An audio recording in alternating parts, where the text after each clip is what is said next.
Buenas tardes al público que nos acompaña el día de hoy. Tenemos el honor de conversar con el doctor Julián Félix Valdés, profesor de la División de Ciencias e Ingenierías de la Universidad de Guanajuato, Campus León, experto en múltiples áreas de la física, divulgador científico y apasionado por la ciencia y educación. Él cuenta con una larga trayectoria profesional. Gracias por acompañarnos el día de hoy, doctor. ¿Le parece si damos inicio? Sí, adelante. Ok. En la presente ponencia quisiéramos profundizar en temas clave de la investigación científica y la educación, áreas donde su trabajo ha tenido un impacto significativo. Primero quisiéramos iniciar hablando un poco sobre su trayectoria profesional y motivaciones en el campo de la ciencia. Así que, ¿qué lo llevó a interesarse en la física y la divulgación científica? Un poco sobre la trayectoria y que me motivó a estar en el campo de la ciencia. La trayectoria, primero inicié el interés por la ciencia desde muy corta edad, 8 años, 9 años, y fue a través de observar la naturaleza. Desde muy joven también descubrí la trayectoria que podría seguir para convertirse en científico. Por supuesto, en el medio que me rodeaba nadie sabía de eso. Los profesores o las personas mayores no sabían ni siquiera que era un científico, ni para qué servía un científico, ni qué era la ciencia, incluyendo los profesores de primaria, de secundaria, de preparatoria. Entonces, desde muy joven, a través de lectura de libros, como los adultos no podían responder eso, entonces lo descubrí en los libros, leyendo libros de todo tipo, así no solamente de física o matemáticas, sino de todo tipo. Entonces fui descubriendo cómo podría llegar a convertirse en científico. Supe que había que ir a una secundaria, luego a una preparatoria, una carrera técnica en la preparatoria. Y luego ahí ya en la preparatoria ya decidí con información a dónde iba a ir, si iba a ir al Politécnico o a la UNAM. Entonces me decidí por el Politécnico y trabajé durante varios años en varios años, fueron 2 años nada más, con esa idea de ir a estudiar física y matemáticas. Y la física y la matemática la descubrí a través de los libros de astronomía que leía. Pensaba que lo principal, lo básico era la astronomía, pero leyendo los libros de astronomía me di cuenta que lo básico era la matemática, las matemáticas y la física. Pero la física no de libro, sino la física como el entendimiento del mundo externo. Hay mucha información buena en los libros, pero leyendo libros difícilmente uno se convierte en físico o matemático. Tiene que haber una práctica de por medio. Entonces fui a la universidad, al Politécnico Nacional, a la Escuela Superior de Física y Matemáticas. Ahí me pasé 3 años y medio. En 3 años y medio pude concluir la tesis sobre películas delgadas de estado sólido. Yo quería estudiar, además de eso, mecánica cuántica. Había muchos problemas interesantes en mecánica cuántica, pero nadie sabía tampoco cómo iniciar ese tipo de estudios. El caso es que después hice la maestría en física en el área de estado sólido y los dos trabajos, la tesis de licenciatura fue publicada en un artículo en la Revista Mexicana de Física, eso por iniciativa propia. También me interesaba aprender a escribir, no solamente leer, sino aprender a escribir correctamente para difundir el conocimiento. Y luego la tesis de maestría también fue publicada en una revista un poquito mayor, de mayor calidad, en el Journal of Applied Physics de Estados Unidos. Eso también por iniciativa propia. Y después fui a hacer un doctorado. El grado lo reconoce la Universidad de Guanajuato, pero fui a trabajar a la Universidad de Massachusetts por año y medio y ahí pude publicar también los resultados de la tesis doctoral en una revista todavía de mayor prestigio y no solamente un artículo, sino dos artículos. La revista es el Physical Review Letters de Estados Unidos. Me tocó hacer el descubrimiento de la polarización de la lambda cero, es decir, un tema que todavía no está agotado y que no está resuelto del todo a nivel mundial. Con eso se supone que ya completaba el inicio o la preparación para hacer investigación científica. Y siempre ha quedado como un acicate, como una intención, la parte de educación y la parte de divulgación de la ciencia. Muy bien, muchas gracias, doctor. Entonces aquí paro para la siguiente pregunta. Claro.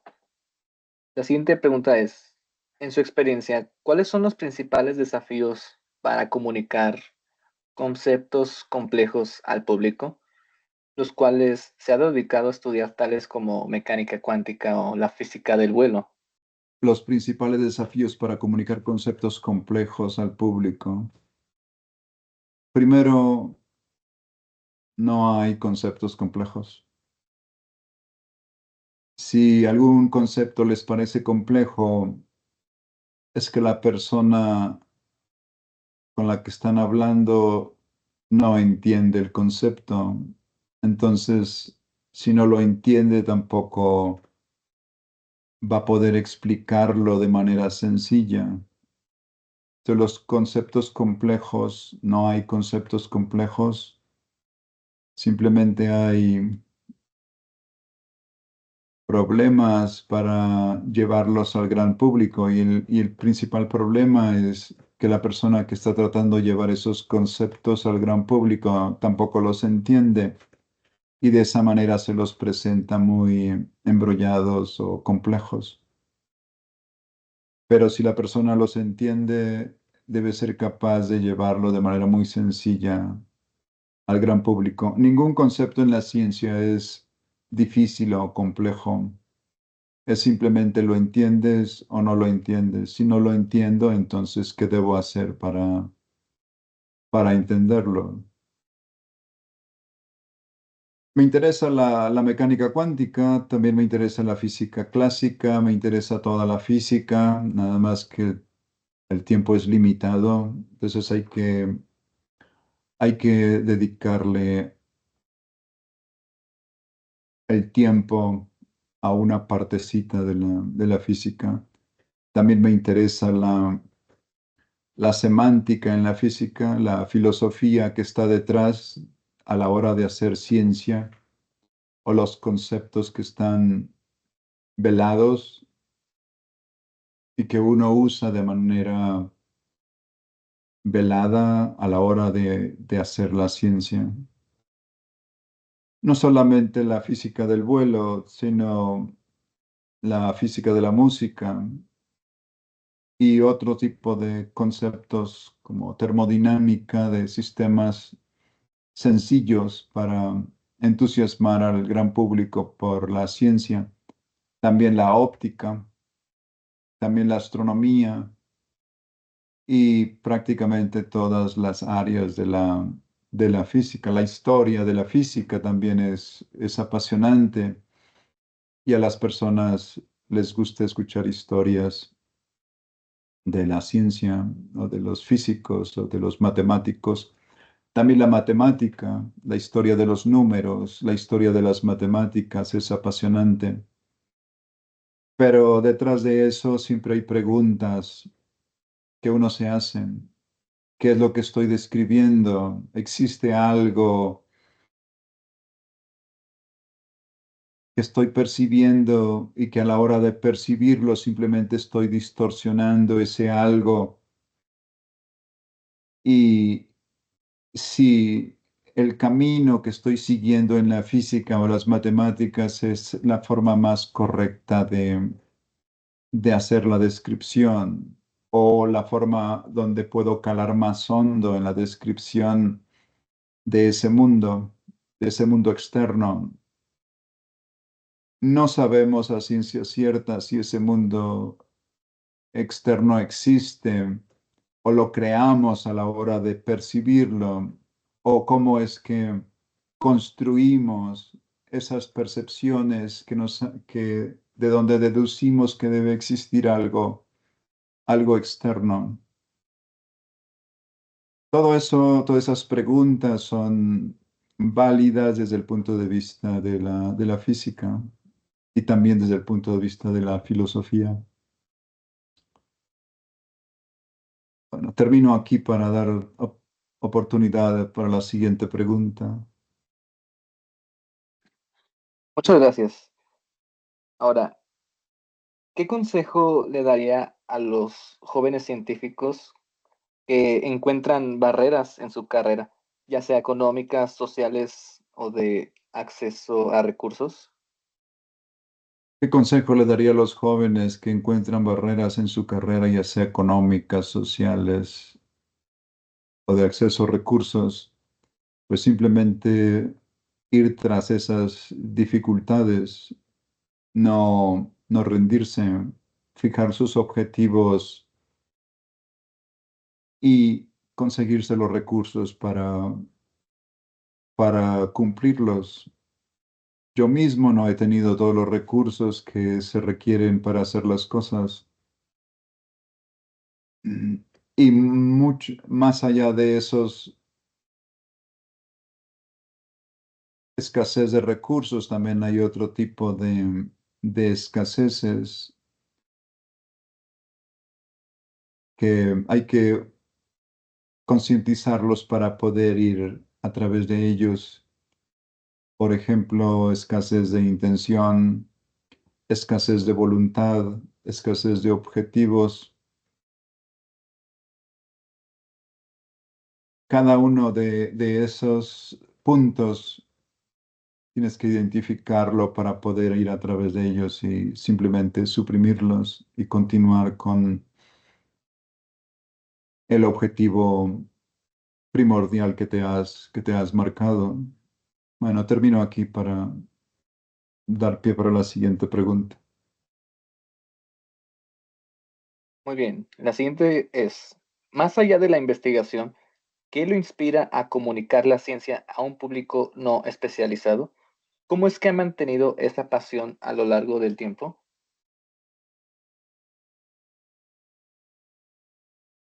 Más allá de la investigación que lo inspira a comunicar la ciencia a un público no especializado, tiene que haber una motivación interna. No, si la motivación es externa, simplemente eso no funciona. Tiene que haber una motivación interna para poder hacer las cosas. Comunicar la ciencia es socializar la ciencia. Y si no socializamos la ciencia, corremos el peligro de desaparecer como científicos. Entonces, es el gran público quien sostiene todo lo que hacemos, sostiene a los artistas, sostiene a los deportistas, sostiene a los empresarios, sostiene a los científicos. Entonces cada uno de ellos hace su labor para que sus actividades queden en la sociedad. Lo mismo es con los científicos. Comunicar la ciencia es socializar la ciencia y es mantener viva la ciencia en toda la sociedad. Y la motivación siempre ha sido interna, no es externa. Y cuando es interna es muy difícil que las cosas externas te hagan cambiar de rumbo o de opinión. Entonces, termino aquí para dar pie a la siguiente pregunta. Muy bien. Ahora pasaremos al bloque 2. Sin embargo, tenemos dos preguntas por parte del público. La primera es, doctor, sé que su trabajo en la física de los neutrinos y sus aplicaciones es bastante amplio. ¿Cree que usted pueda que el neutrino, cree usted que el neutrino pueda tener aplicaciones médicas? No me quedó clara la pregunta. ¿Cree usted que el neutrino pueda tener aplicaciones médicas? No es cuestión de creer. La ciencia no se basa en creencias. Lo que yo crea o lo que crea o cualquier otra persona no es trascendente en la ciencia. Desde la experiencia que he tenido con el trabajo que hemos hecho en neutrinos, en el área de neutrinos, los neutrinos pueden ser usados en muchas áreas de la ciencia y la tecnología, solo que no nos tocan, somos pioneros en el desarrollo de esa tecnología. Y en los experimentos donde yo he participado, Minerva, por ejemplo, con Estados Unidos, Fermilab, todavía está activo esta colaboración, este experimento. Se demostró que los neutrinos, en el 2012 se hizo esa demostración, la demostración experimental, puede ser usado para enviar mensajes en situaciones muy especiales donde las ondas electromagnéticas no llegarían, por ejemplo, el fondo marino, detrás de la luna o lugares cubiertos por roca y piedras como son las minas. Entonces, desde esa experiencia es muy posible que se puedan aplicar también en medicina. La primera prueba que podría hacerse es crear imágenes para, para diagnóstico médico. Necesitamos crear la tecnología. Eso es importante. Ya sabemos que podemos usarlo, pero ahora necesitamos saber cómo usarlo y cómo llegar a ese tipo de aplicaciones. Necesitamos desarrollar materiales para crear detectores de neutrinos mucho más eficientes.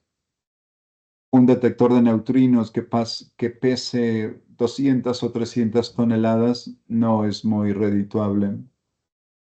Y no solamente los neutrinos, sino todos los componentes que hay en los rayos cósmicos, es posible que puedan ser usados para comunicación y aplicaciones tecnológicas, en especial aplicaciones médicas. Y necesitamos desarrollar ese tipo de tecnologías. Bueno, dejo aquí para la siguiente pregunta. Bien. Otro de los usuarios que están al pendiente de la transmisión pregunta, ¿qué retos ha afrontado al realizar física en México? ¿Cree que México posee algún liderazgo en el desarrollo de la ciencia? ¿En qué áreas de la física posee México este liderazgo? ¿Cree que México posee algún liderazgo en el desarrollo de la ciencia? Es que son varias preguntas. qué retos ha afrontado el realizar física en México. Necesitamos espacios para hacer la física, necesitamos recursos. El hecho de socializarla es una forma de ir cambiando la actitud del gran público hacia a la ciencia y que el gran público pueda apoyar con impuestos o de alguna manera la ciencia y la física en particular. Lo que se pierde de vista muchas veces es que la física es la base de todas las tecnologías, es la base de todas las ingenierías y es la base de todas las economías de los países. Eso no se conoce a nivel nacional.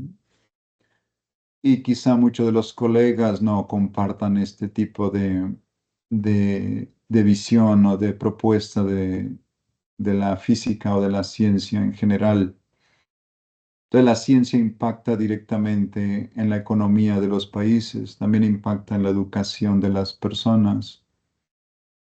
La física en particular es la base de todas las economías.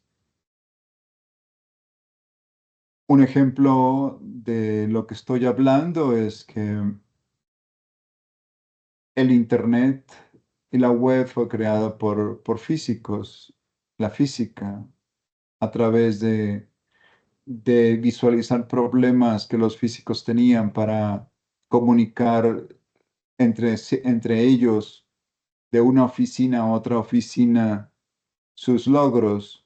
Y luego esto se expandió no solamente de computadora a computadora, de una oficina a otra oficina que estaba a un lado o que estaba en el mismo campus, sino a nivel nacional. Y después esto fue tomado por la actividad económica, los bancos, la educación a distancia, el comercio electrónico, la banca electrónica y todas las actividades sociales que realizamos a través de estos medios de comunicación.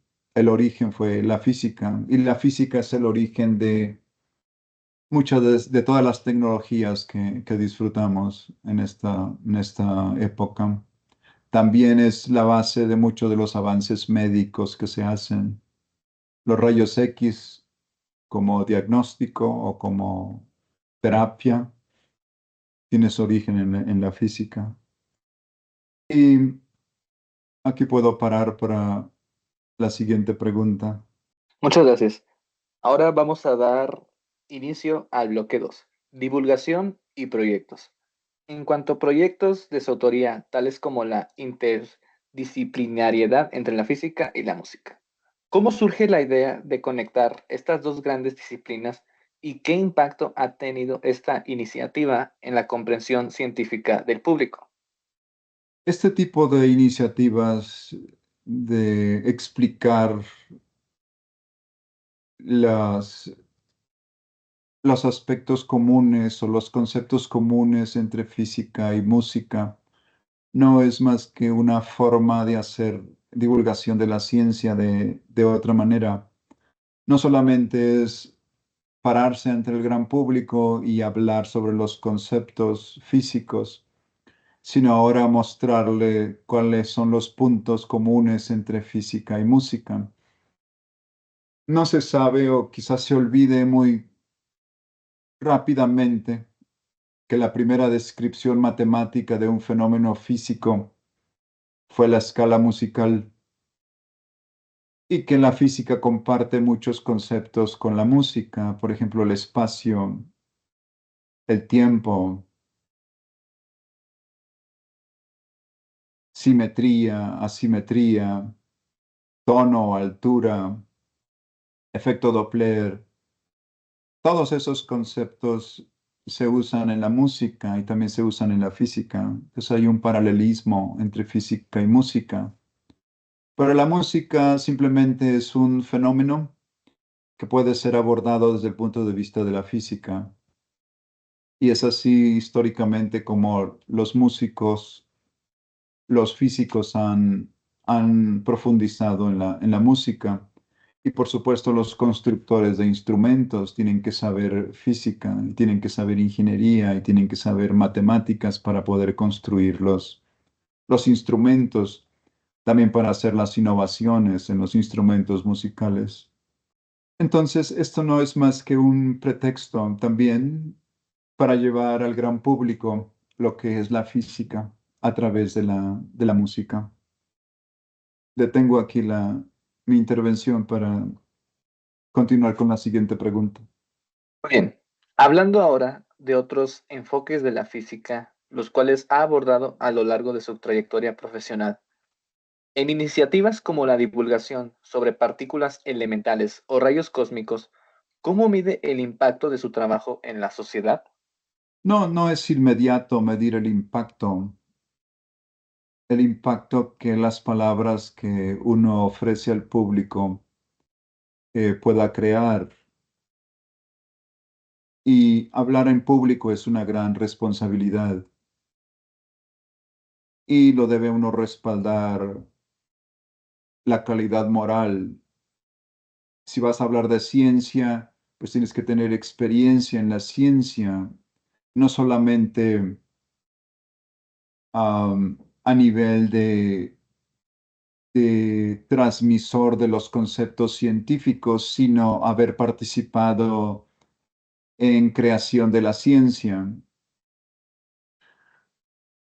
Por ejemplo, en algún momento que fui a dar una conferencia en la Universidad de Sonora, después de la conferencia, dos personas, estudiantes de ahí, se acercaron conmigo a platicar. Me preguntaron si me acordaba de ellos. La respuesta es no, no me acordaba de ellos. Me dijeron, sí, nosotros estuvimos en una de sus conferencias en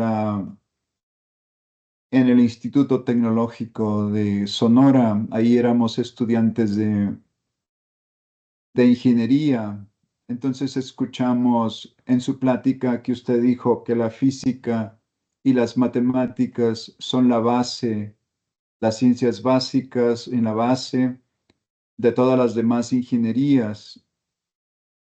Y suspendimos los estudios que estábamos haciendo ahí y nos vinimos a la Universidad de Sonora a estudiar física y matemáticas. Entonces, ese es un ejemplo de lo delicado que es hablar en público, porque uno no sabe quién los está escuchando o qué o por qué lo están escuchando.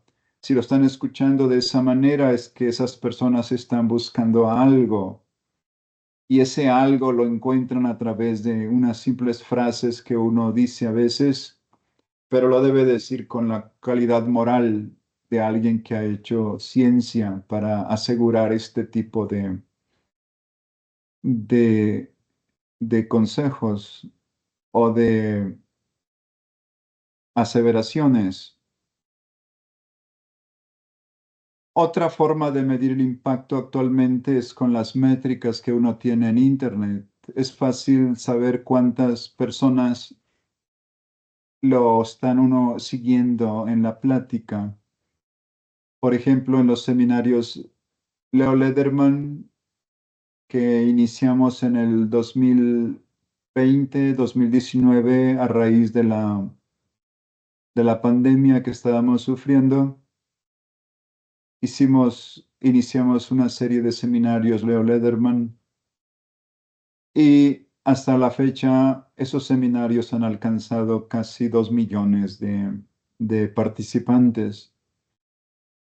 De manera presencial sería muy difícil que 2 millones de personas te siguieran en lo que estás conversando, pero a través de los medios masivos de comunicación sí es muy sencillo que 2 millones de personas te sigan. 20.000 personas que escuchen una conferencia de manera presencial, la logística que tenías que tener es muy compleja, pero ah, a nivel de las tecnologías de comunicación e información masivas, eso es muy sencillo. Bueno, termino aquí para dar pie a la siguiente pregunta. Muy bien. Uno de los usuarios pregunta, ¿por qué en México se conoce como física médica a la instrumentación biomédica, mientras en otros países es la dinámica de moléculas y los usos de la mecánica cuántica en la medicina? ¿Se relaciona Dice, ¿por qué en esto? México se conoce como física médica la instrumentación biomédica? La física médica podría ser algo más general y luego una parte de esa física médica, es decir, física donde se resuelven problemas relacionados con medicina, podría ser la instrumentación. Pero instrumentación también existe en el área de partículas elementales, en el área de ingeniería, en muchas áreas. Entonces, la instrumentación enfocada a los sistemas biológicos relacionados con medicina, eso sería la instrumentación médica. Pero física médica es un concepto que puede ser mucho más amplio.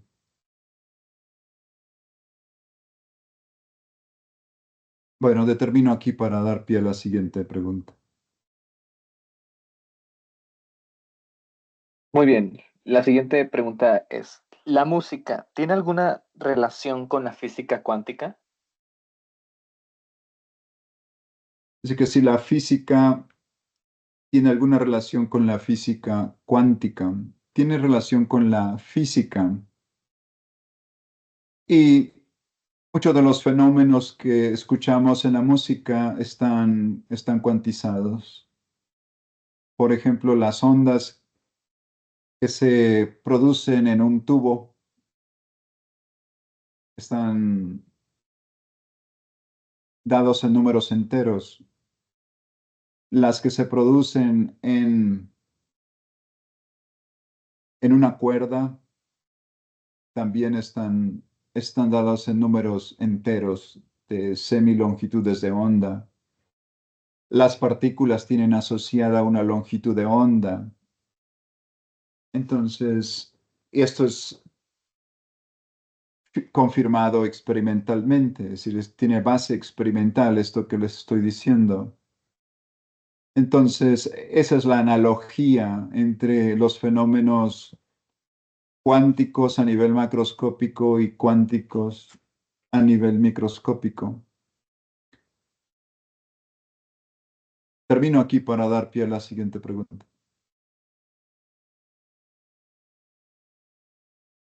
La siguiente pregunta que nos hacen llegar desde la transmisión es, quisiera saber, en su opinión, ¿qué áreas de la física serán las de mayor crecimiento en el futuro próximo?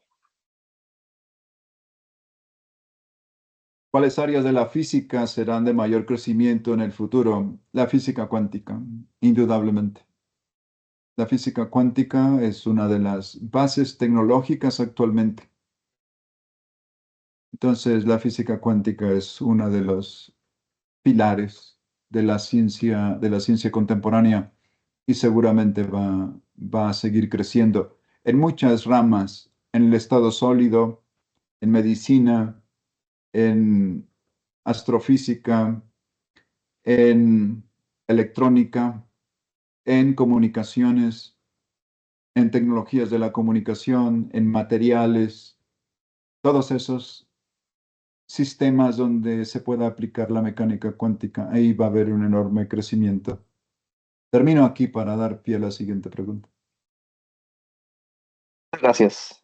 Y ahora, en cuanto a las grandes colaboraciones que ha llevado a cabo, sabemos que ha participado en proyectos como Minerva y Dune.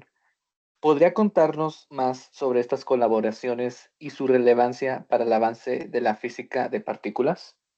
He participado en varios experimentos internacionales desde el 766 de Brookhaven, Brookhaven National Accelerator Laboratory, que está en Nueva York, el experimento 690 de Fermilab, el experimento 871 de Fermilab y el experimento Minerva, que es de los más recientes y la colaboración DUN, que también todavía no empieza a tomar datos. La colaboración Minerva es una colaboración para estudiar la interacción entre neutrinos y núcleos atómicos y obtener, obtener medidas de mayor precisión en lo que sucede cuando hay interacción entre neutrinos y núcleos atómicos. Por ejemplo, en este experimento se probó que los neutrinos pueden ser usados para comunicación. Y a partir de ahí se desprende una serie de nuevos proyectos. Por ejemplo, cómo desarrollamos la tecnología para hacer la comunicación vía neutrinos. Ese es uno de ellos. Y el experimento DUN es una enorme colaboración de más de mil físicos. La colaboración Minerva es relativamente pequeña, es como de 100 físicos, donde físico significa estudiantes de maestría, de doctorado, profesores, técnicos, ingenieros que colaboraron o que están colaborando en este, en este proyecto, en este experimento. Y ha tenido cierta relevancia a nivel internacional esta colaboración. Y la colaboración DUN seguramente va a tener un impacto enorme a nivel internacional también, pero a nivel de país, en el experimento Minerva se han formado varios ingenieros, licenciados en física y matemáticas, maestros en ciencias y doctores en ciencias. A mí me ha tocado formar 7 doctores en ciencias dentro de la colaboración Minerva y unos 14 maestros en ciencias en, en la colaboración Minerva y también como unos 10 o 15 licenciados en física también dentro de la colaboración Minerva. Entonces, a grosso modo, esos son los impactos que estas colaboraciones tienen a nivel nacional y a nivel internacional. Los números que les di son los números de la Universidad de Guanajuato. Está la Universidad de Rochester y esos tienen otros números, es decir, otros número de doctores formados, otro número de maestros formados.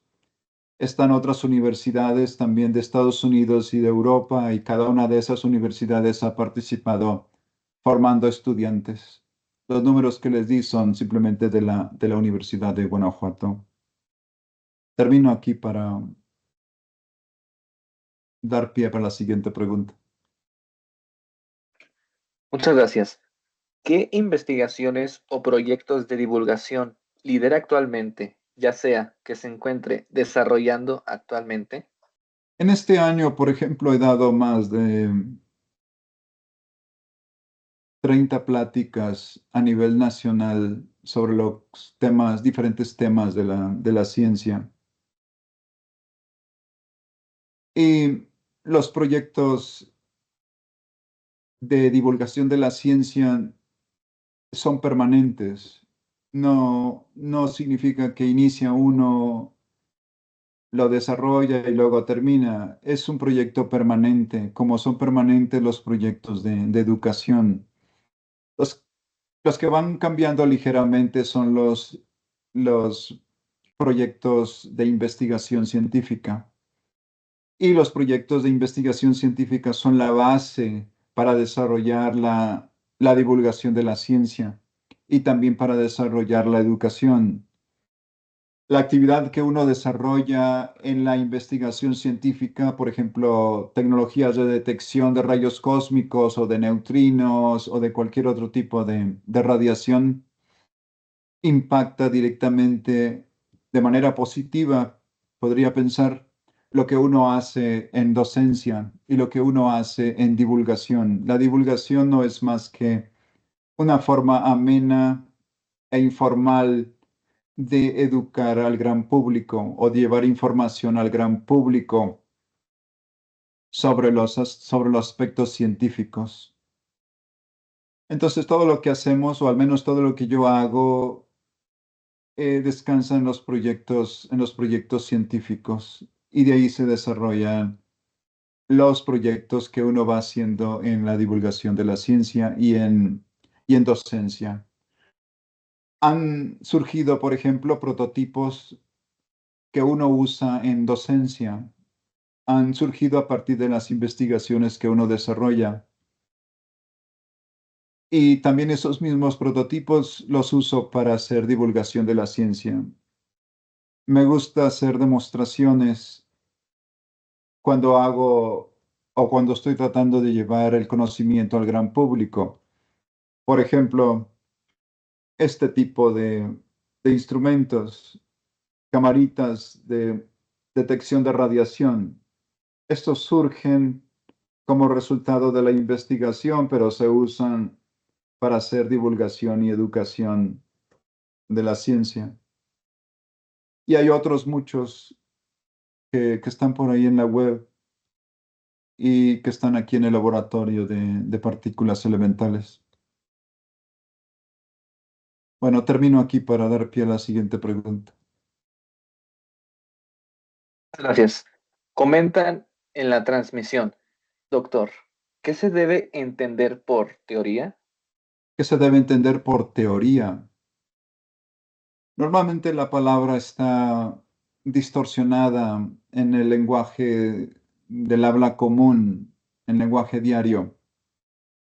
Teoría es una propuesta de descripción de algún fenómeno grande, por ejemplo, de algunos fenómenos, de una colección grande de fenómenos, por ejemplo, fenómenos de la naturaleza, que se basa en determinados principios construidos por observación. Ejemplos de teorías físicas en la mecánica clásica, a la Newton. Con esta descripción se engloba una serie muy grande de fenómenos naturales y tenemos la explicación, la descripción de ese número grande de fenómenos naturales. Por ejemplo, con ese esquema podemos entender cómo es que se mueven los planetas alrededor de los soles, cómo es que se mueven los soles alrededor de los centros galácticos, cómo se mueve una galaxia alrededor de otra galaxia, cómo se mueven los carros, cómo se mueven las canicas, cómo se mueven los trenes, cómo se mueven los planetas, cómo se mueven toda la serie de artefactos que podemos usar para hacer la vida más llevadera, los automóviles, las llantas, los ejes, las poleas, los motores, toda esa serie de fenómenos los englobamos bajo los mismos principios. Entonces el esquema general es lo que le llamamos teoría. En la teoría hay conceptos, hay datos, hay um, tenemos conceptos, tenemos las definiciones, tenemos los principios, tenemos las leyes, y cada uno de esos conceptos tiene una connotación muy especial dentro del esquema que llamamos teoría. Entonces, termino aquí para dar pie a la siguiente pregunta. Claro. Otro de los oyentes pregunta, ¿cómo estudiantes de la Universidad de Guanajuato podemos trabajar con usted en el desarrollo de detectores de partículas? Dice que sí, como estudiantes de la Universidad de Guanajuato pueden trabajar conmigo en desarrollo de detectores de partículas. Sí, claro, con mucho gusto. Nada más que hay que trabajar duro. Esa es una característica de los científicos. Trabajan duro. Duro significa que uno se divierte 24 horas al día haciendo ciencia. Eso es trabajar duro. Es decir, uno se va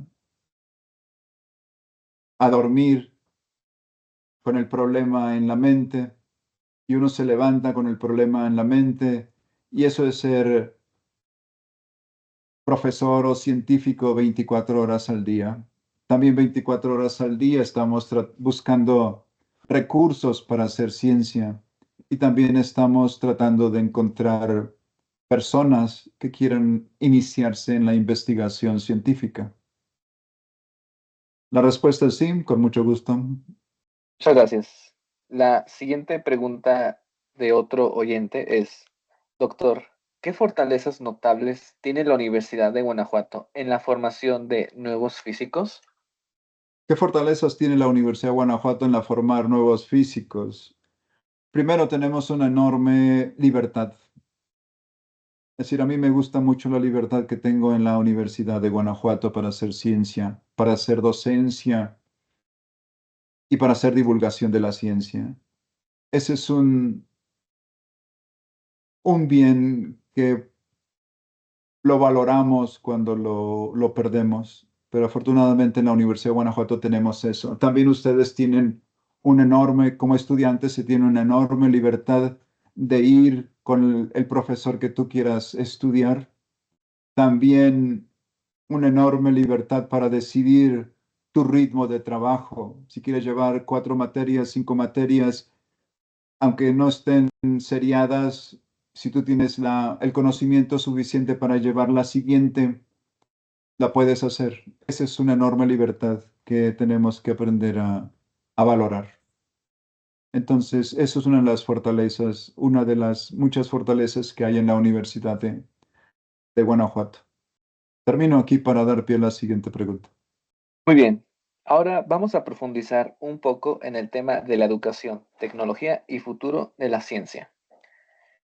¿Cómo evalúa el estado actual de la educación científica en México y América Latina? ¿Qué iniciativas considera cruciales para su mejora? ¿Cómo evalúa el estado actual de la educación científica en México?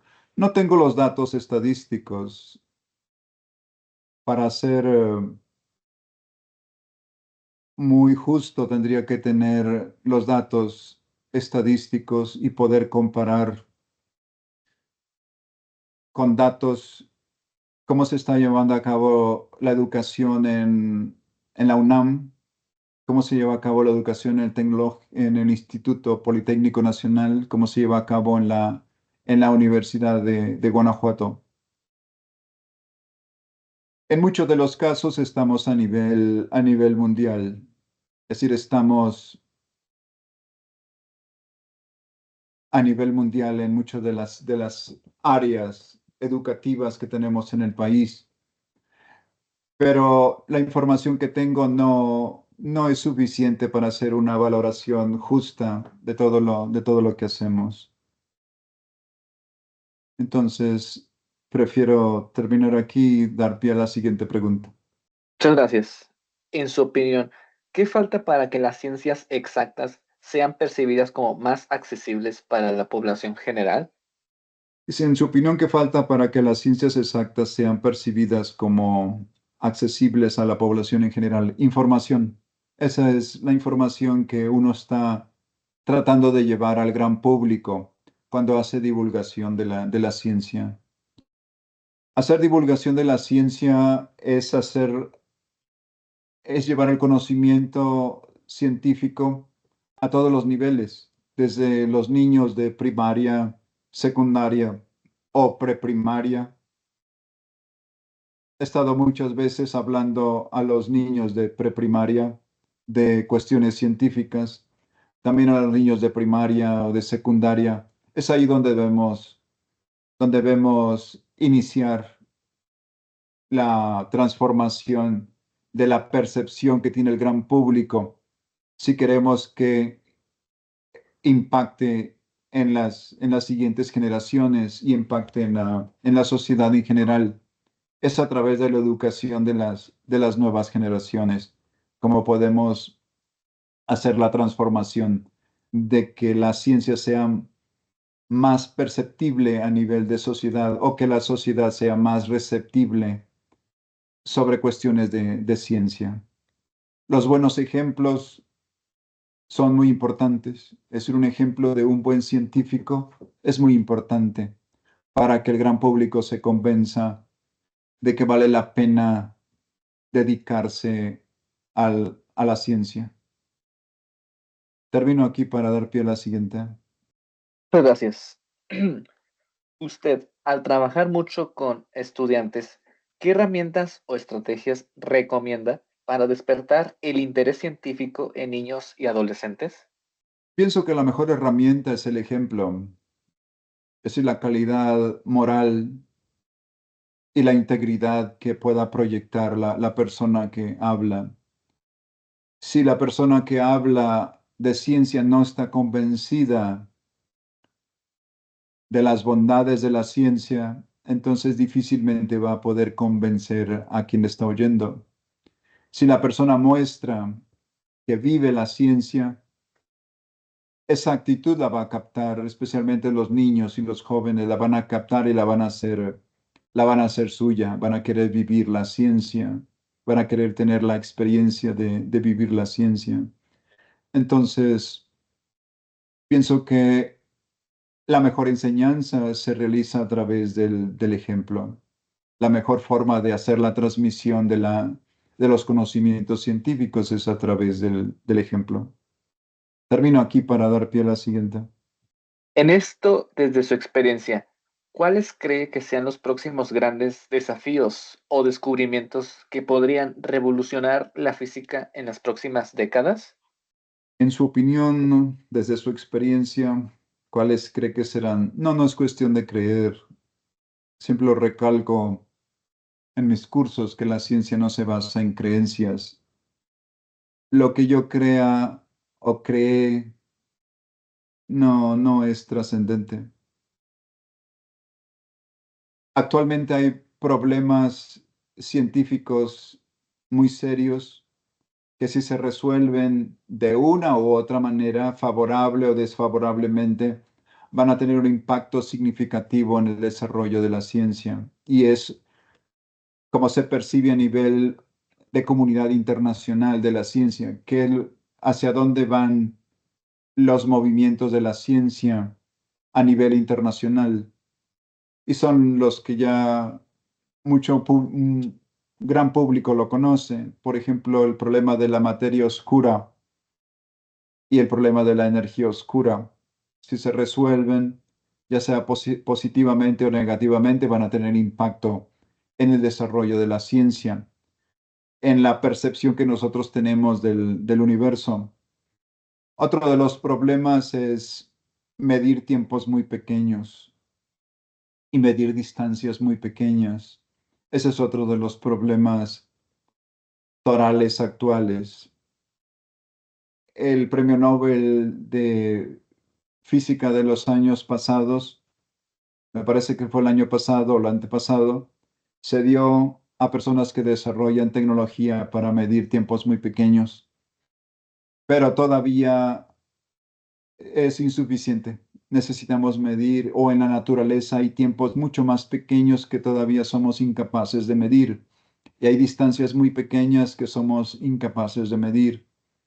Entonces, cuando podamos hacerlo, nuestra visión de lo que es la naturaleza a través de lo que hacemos en la física va a cambiar drásticamente. Y por supuesto, esto va a tener repercusiones a nivel mundial sobre todo lo que hacemos, sobre todo lo que hacemos como sociedad. Repercusiones tecnológicas, sin lugar a dudas. Una electrónica mucho más rápida. La electrónica que tenemos actualmente es relativamente lenta. Si la pudiéramos duplicar, entonces crearíamos una revolución tecnológica.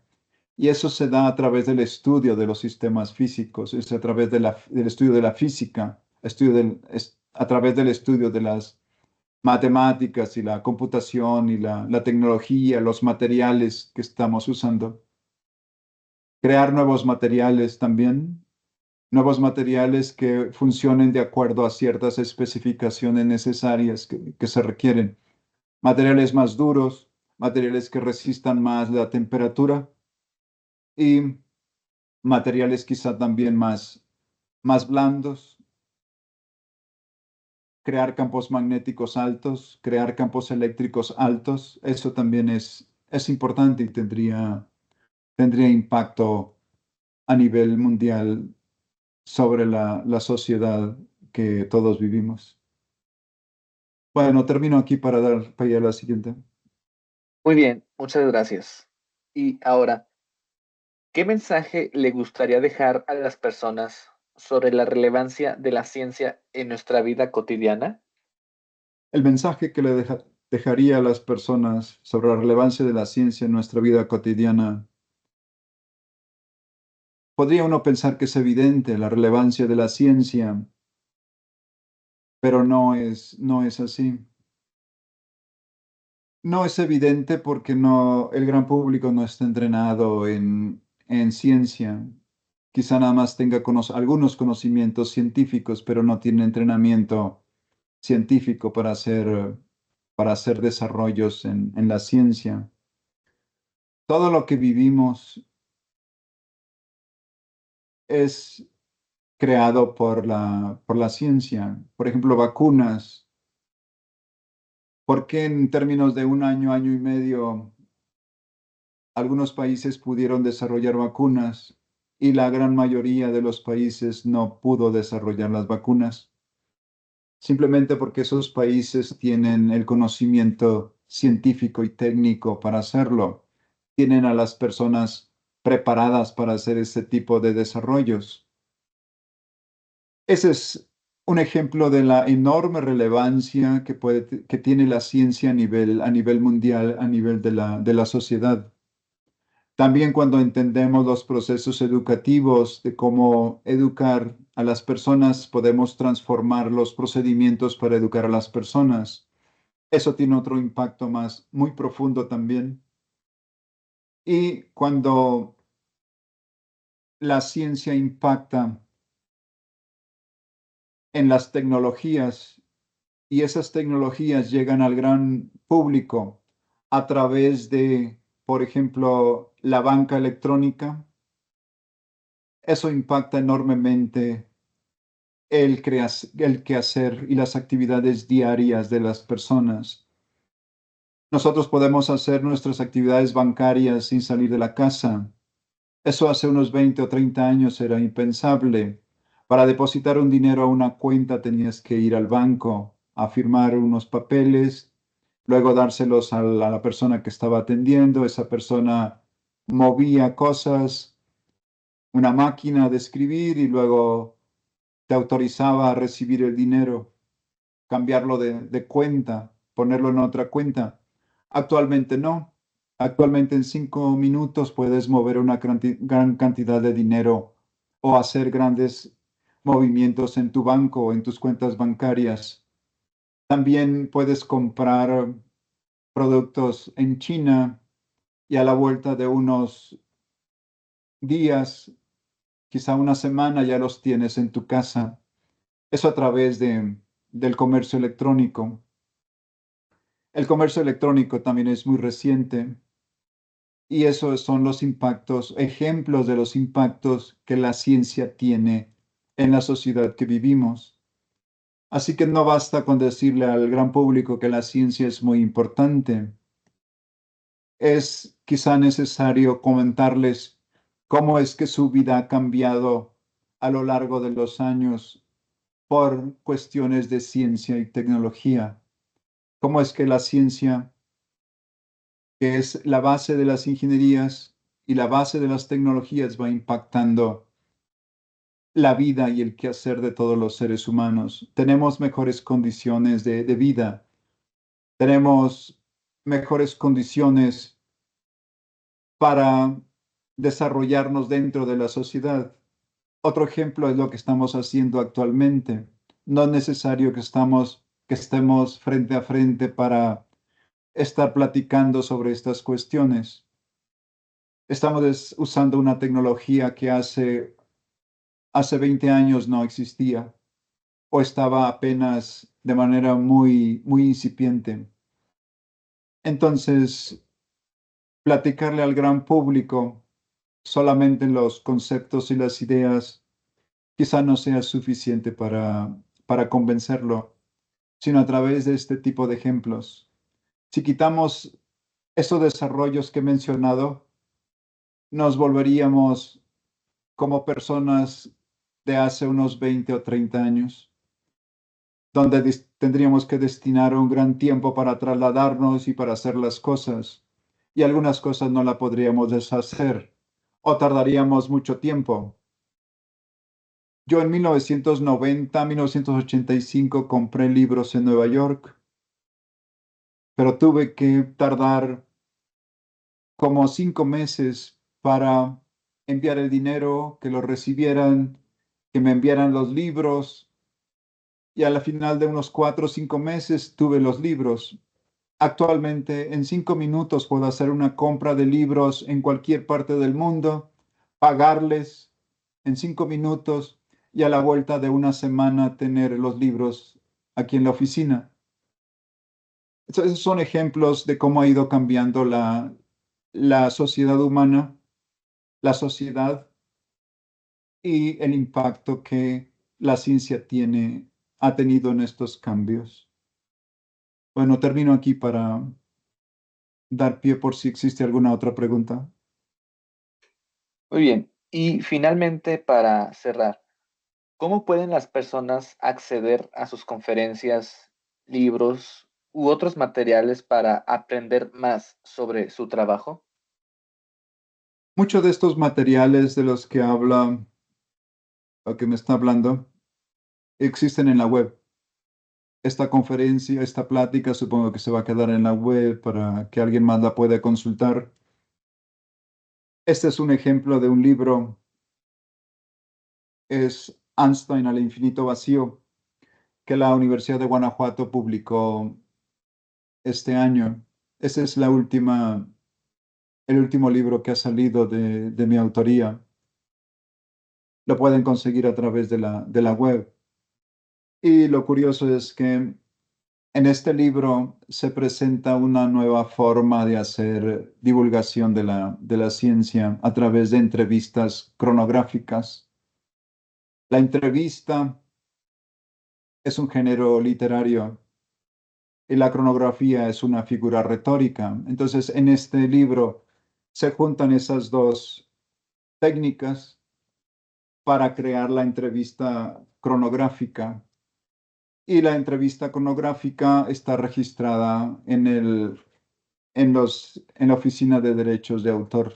Está registrado o patentado como idea original de cómo hacer divulgación de la ciencia, cómo llevar las ideas al gran público a través de entrevistas cronográficas. Entonces en la web puede conseguir muchos de los materiales.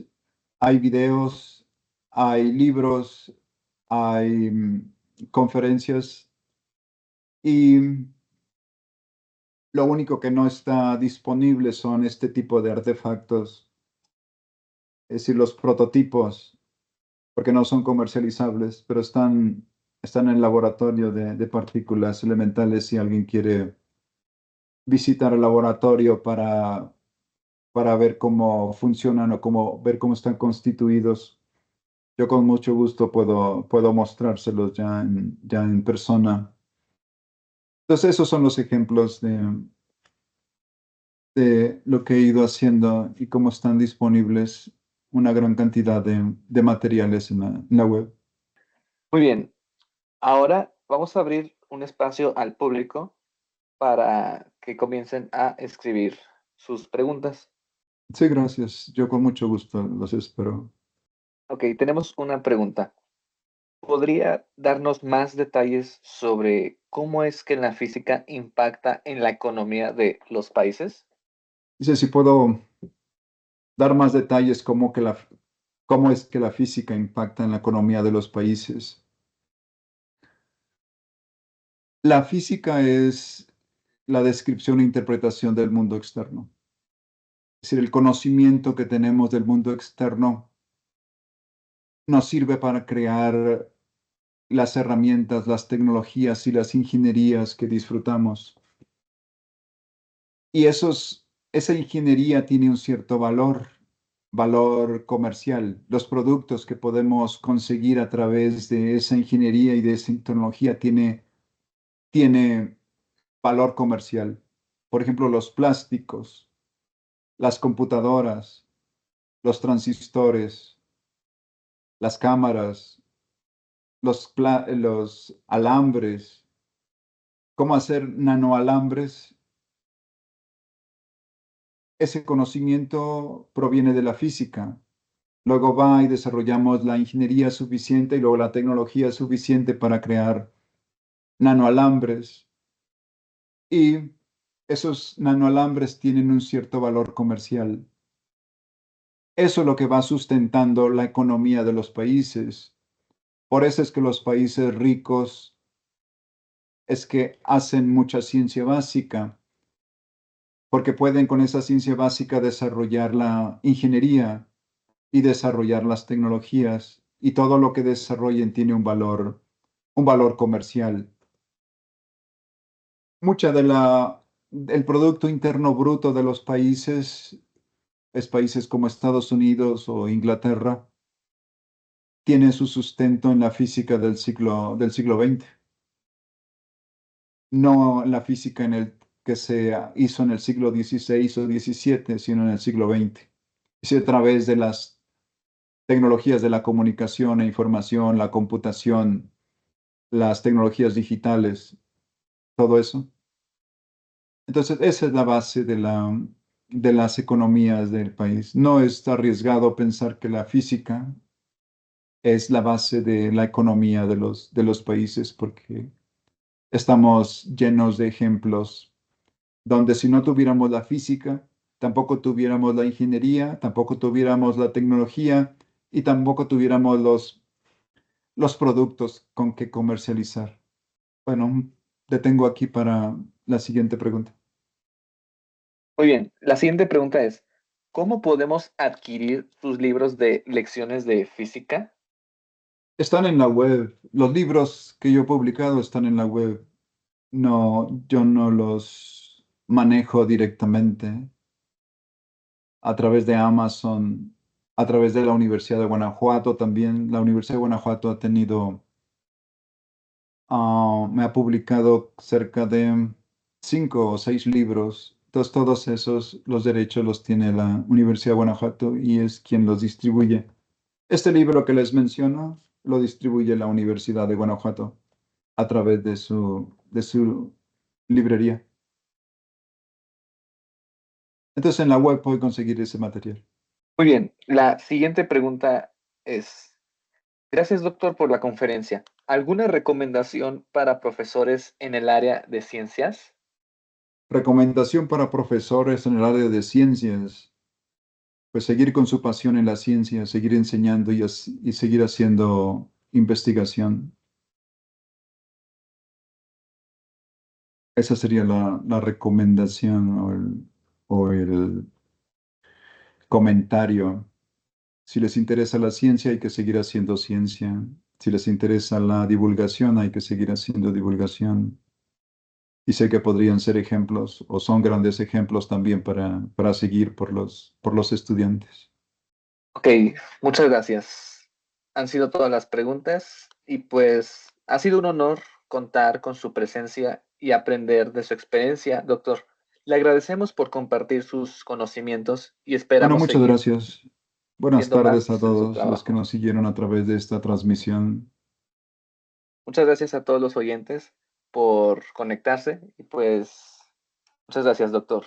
Le agradecemos mucho su participación.